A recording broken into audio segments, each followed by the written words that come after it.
Imagine waking up to find a wild elephant on your roof.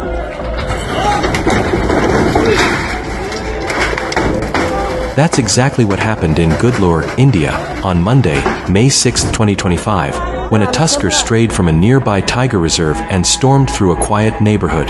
It broke into a backyard shed, climbed onto a terrace, and even walked down a flight of stairs, damaging a car and causing widespread panic.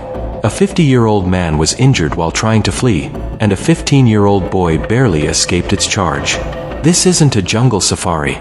This is real life on the edge of the wild.